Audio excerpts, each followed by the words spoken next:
sekarang akan memberi penekanan pada perspektif birokrat Gusti Yudhonigar. Monggo silahkan untuk memberi gambaran lebih lanjut tentang Bapak Ibu yang kami hormati. Yang pertama, sebelum kami ngomong banyak di sini, kami akan menyalami dulu pada Bro Dian. Selamat ulang tahun yang ke-56. Semoga tetap sukses dan bahagia selalu. Amin. Kemudian mengenai seni dan belitan birokrasi seni ini, memang yang namanya seni itu bebas, kemudian birokrasi ini tidak bebas, alias berjalan menurut aturan atau rel-rel aturan yang ada. Namun sedemikian rupa kami juga mengharapkan untuk bisa berjalan baik dengan salah satu unsur di budaya ini. Yang namanya birokrasi semuanya harus dikerjakan sesuai dengan aturan yang ada. Namun tadi ada yang mengatakan dari Mas Warno, ada istilah yang dikatakan oleh Pak Jokowi tadi, itu adalah unsur pemerintahan juga yang namanya free gestur. Free gestur ini akan mengatur apabila ada sesuatu yang belum diatur oleh pemerintah. Misalnya aja mengenai pemondokan. Dulu banyak pemondokan di sekitar UGM sana yang masih melaksanakan atau melayani pemondokan putra dan putri ini jadi satu, sehingga banyak yang hamil sebelum dinikahkan. Nah, ini perlu kiranya pemerintah segera bertindak, yaitu memisahkan kalau yang pria ya hanya pria saja semua yang ada di satu atap itu, kemudian yang perempuan ya hanya perempuan semua, sehingga paling tidak berkurang. Karena kita tahu bahwa di luar sana juga menyediakan kamar-kamar, gitu Mas Rono.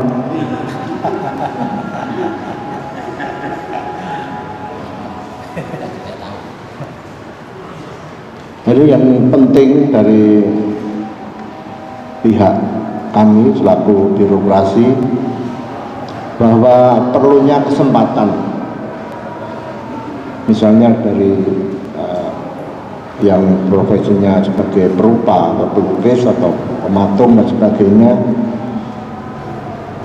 ini perlu diberi kesempatan untuk pameran atau diberi kesempatan untuk maju, baik dari pemerintah maupun lingkungannya. Karena yang jelas kalau birokrasi ini mestinya ya sesuai dengan aturan, bahwa ini adalah kesempatan ya. Beda apabila kita menengok ke belakang, kalau Taman Budaya itu masih milik pusat. Ini suarti Pak Prof dulu enak sekali kalau ini kok gambaranmu apik, terus ya minggu sesuk pokoknya pameran lukisanmu sampai sampun Pak, itu bisa. Tapi kalau sekarang nggak bisa. Kenapa nggak bisa? Karena Dinas Kebudayaan itu mempunyai 2 UPT yang di sini ini dipakai untuk pemasukan kas daerah atau pemasukan dari APBD. Kalau di Dinas Kebudayaan itu ada 2 UPT, yang satu adalah Museum Sono Budoyo. Ini tiap bulan, tiap tahunnya itu harus setor pada kas daerah. Kemudian juga di Taman Budaya Yogyakarta ini juga demikian, disuruh setor, ya. Ada setoran untuk pengelolaan pemerintahan di daerah istimewa Yogyakarta. Walaupun mungkin tidak seimbang dengan apa yang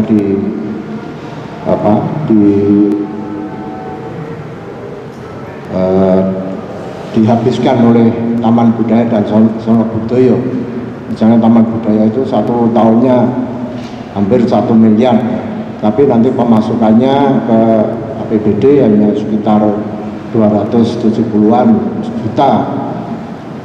Nanti Sono Budoyo juga hanya berapa, 80 juta Pak. Jadi tidak seimbang sebetulnya. Namun demikian ini memang sangat berbeda sekali. Jadi yang kita salahkan bukan siapa-siapa, hanya memang birokrasi kita ini memang belum kuat, apalagi di daerah istimewa Yogyakarta. Daerah istimewa Yogyakarta ini kalau bisa memenuhi kebutuhan sendiri, ini apabila nanti di dana keistimewaan ini bisa terwujud dengan baik. Tapi sekarang masih kami rasakan alot sekali untuk pemenuhan dana keistimewaan ini. Jadi seperti teman-teman ketahui bahwa baik seni apapun, kalau tidak ada sesuatu yang hal yang ini faktor X ya, ini harus diusahakan untuk bisa, kalau memang maunya minta subsidi dari pemerintah, ini mesti harus ada cantolan-cantolan yang kuat, kokoh, sentosa, supaya bisa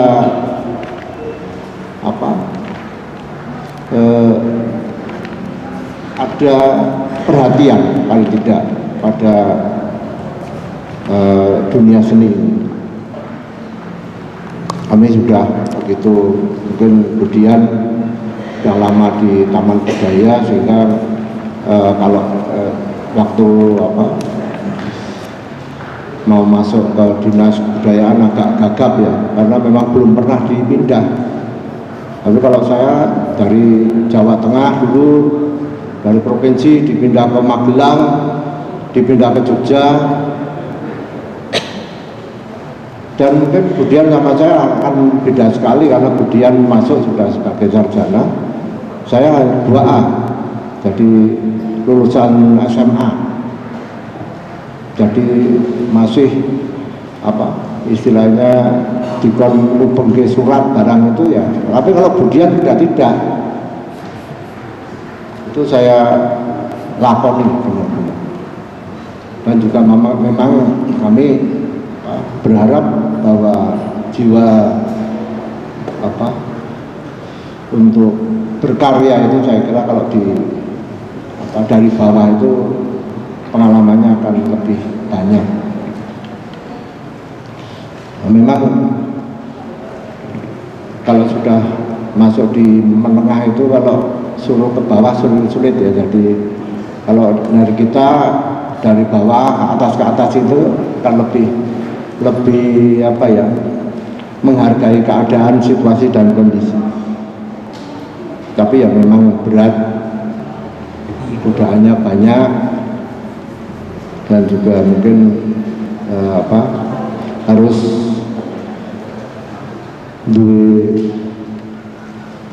ati segoro.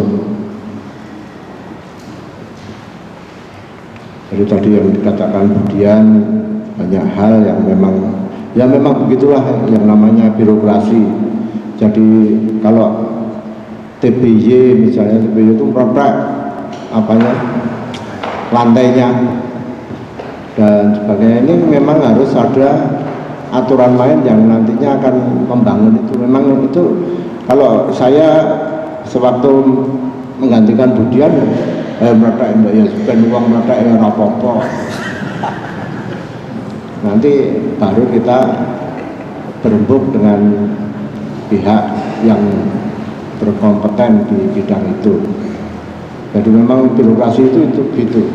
Jadi kalau misalnya meletak terus didandani, nah ini nek omahe dhewe itu enggak masalah, tapi kalau udah menyangkut ini uang rakyat, uang milik pemerintah, hasil pemerintah, memang ya harus ada aturannya, sehingga bagaimanapun juga harus kita maklumi, memang semuanya ada aturannya, sehingga saya tidak mustahil kemudian sering dipanggil di mana, di Bawasda itu, ini gimana, uang dari mana kok bisa membangun ini, redak dhisik kok terus jadi dibangun, ini gimana. Di sana enggak tahu, pokoknya urusan budian. Jadi karena itu enggak mau kalau diperbaiki itu benar. Dan di sana itu melihatnya dari Bawasda itu hanya aturannya. Ini yang mencelakakan kita. Sering-sering kita itu sering pembersih, sering komentar, sering. Tapi kalau sudah nanti digaduknya sama peraturan itu, sering kita yang kalah, kita karpe apik malah nyilakani awake dhewe.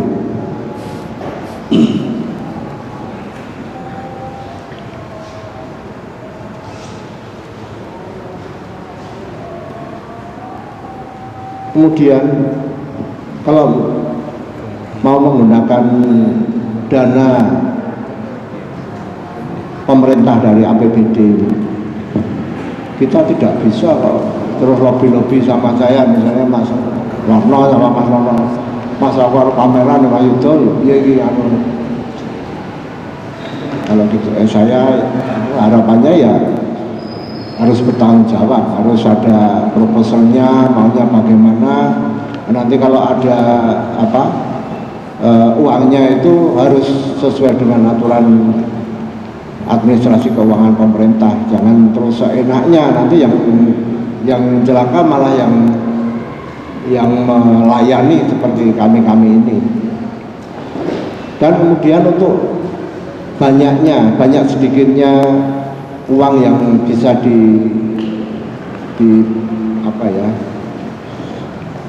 bisa diambil oleh seseorang untuk sesuai proposal atau tidak, atau jauh sekali,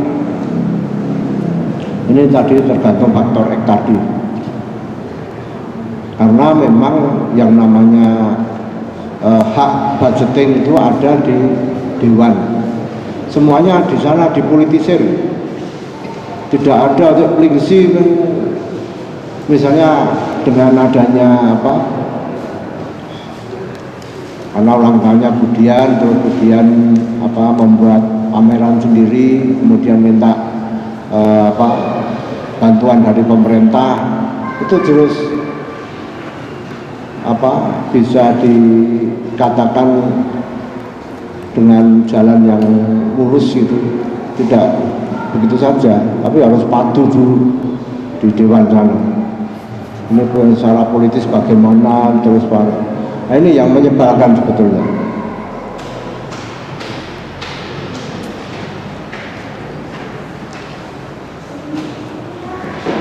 Kemudian dari UPT ini kami juga sebel sebetulnya, dari Sono Budoyo malah sekarang ada hilang-hilangan itu pada tahun 2010 yang lalu. Dari 85 yang hilang kembali 10 ya, karena tercecer di jalan. Ini kemarin juga ada katanya perkembangan bagus, jadi ada indikasi informasi untuk salah satu barangnya itu ada di Malang, Jawa Timur, kemudian Surabaya, dan juga di Jakarta. Sehingga kami dengan Poltabes mengejar sampai sana, tapi sampai sekarang belum ada titik temu yang baik. Kami harapkan dari UPT ini bisa mandiri, bisa melepaskan diri dari administrasi keuangan dinas kebudayaan. Karena kalau sudah mandiri itu lebih, yang namanya mandiri lebih merdeka ya. tidak, misalnya suruh ada aturan-aturan dari dinas sendiri intern karena ada suatu hal yang mesti diselesaikan oleh dinas. Nah, ini sudah tidak lagi, tapi nanti ada, maksudnya tetap membangun administrasi keuangan sendiri dengan baik. Kemudian juga mengenai FKY untuk tahun 2013 ini bertepatan seperempat abad FKY di Yogyakarta. Ini kami juga kaget kemarin yang fasilitasi untuk FKY selanjutnya itu mulai tahun 2014 ke atas.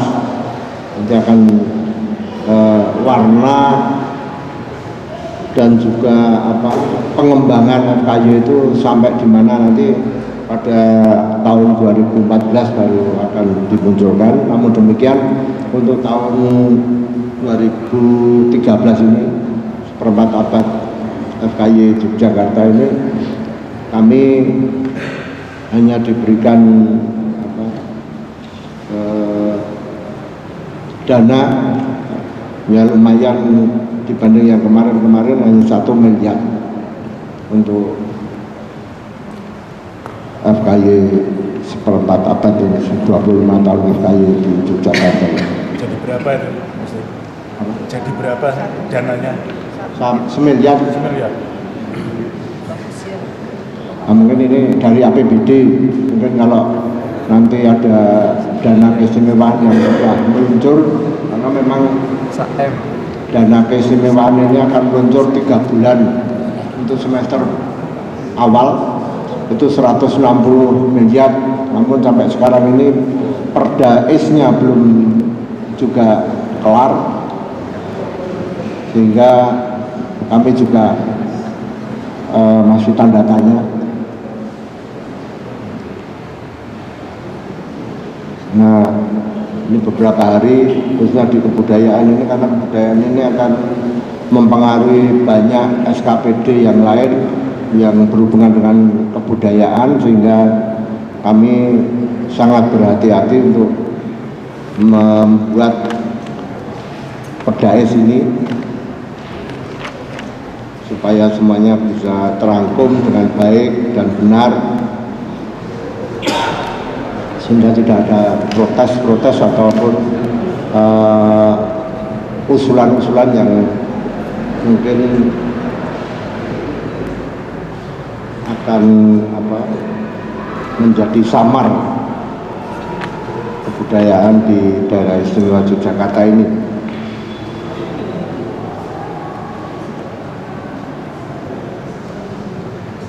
Kemudian kalau belitan birokrasi tentang seni ini, saya kira pada waktu zaman Pak Harto, Orba, ini memang sangat bisa kita lihat, karena memang misalnya teater ini harus 3 bulan sebelumnya masuk ke Danrem dulu, maunya bagaimana. Nanti kalau dianggap separatis ya nanti sebelum main diciduk dan sebagainya. Ini memang pada waktu itu kelihatannya kok memang dibutuhkan, karena memang masih banyak hal yang kurang pas untuk berjalan di kehidupan berpemerintahan yang baik dan benar. Terbalik dengan zaman sekarang, itu zaman yang mulai terbuka dengan lebar, apa-apa terbuka sehingga tidak ada rahasia di antara kita. Semuanya bisa dilihat. Kalau agak samar-samar takon Mbak Google sudah rampung, sudah bisa dilihat maunya bagaimana dan mau berjalan kemana, ini sudah bisa kita lihat dan kita rasakan. Saya kira itu yang kami aturkan. Memang yang namanya birokrasi ini kalau kita masuk ke hal yang birokrasi ini ada seninya. Namun kalau memang sebel ya memang birokrasi itu menyebalkan karena apa-apa menurut aturan dan sebagainya. Belum kalau ada istilahnya yaitu tadi yang namanya berhubungan dengan derajat pangkat.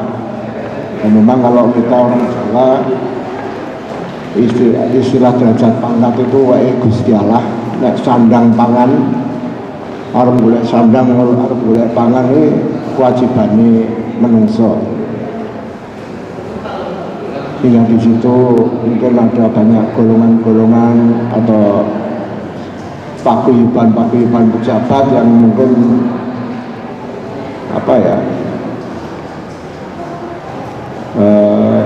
menyekret atau menggugurkan seseorang karena sesuatu hal itu yang memang ada di situ, ada bab berzakat.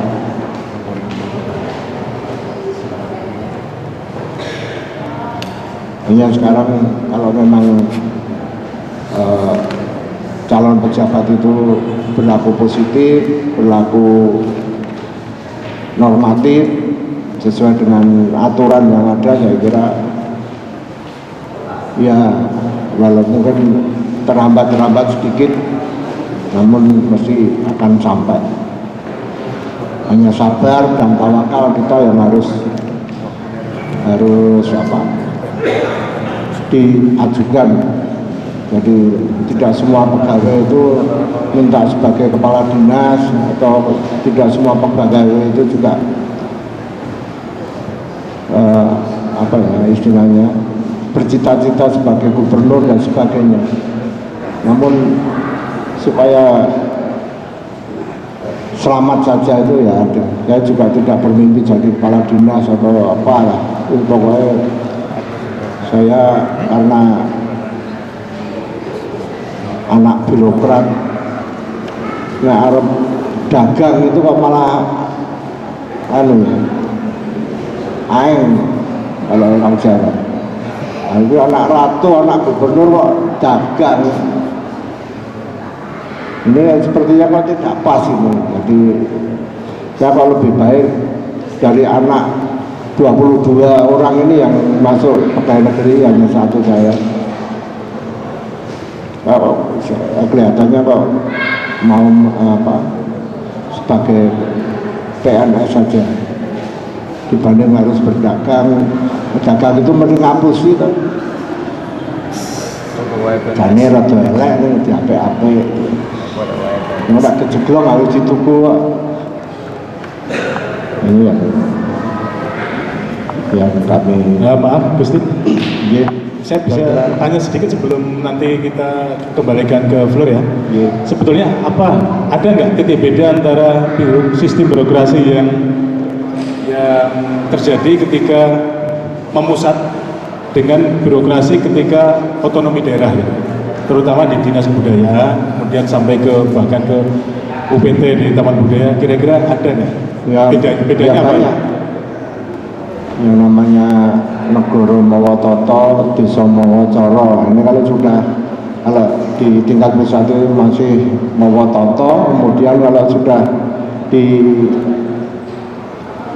daerah sampai di desa-desa itu mawa cara terusan perkembangannya. Misalnya TBY, ya katakan tadi pada waktu masih Pak Rob, ada seniman aja gaco-gaco aja diawe, sesok sasi sesok ya, pameran ini, tak delok liane tak foto, itu bisa diragati sama Pak Rob ini. Tapi semenjak Budian, karena TBY sudah berada di ketiak otonomi daerah ini, yang disuruh cari duit itu beda sekali sudah. Nah ya kemudian mungkin dari Purna Budaya pindah ke lokasi baru dan penempatan juga tugas kewajibannya yang baru juga kaget. Dia ini memang buat duit, atau saya kalau boleh duit itu cokro manggilingan ngolak walian zaman. Ini yang perlu diketahui oleh teman-teman. Ini baru aturan, walaupun mungkin ada banyak hal yang bisa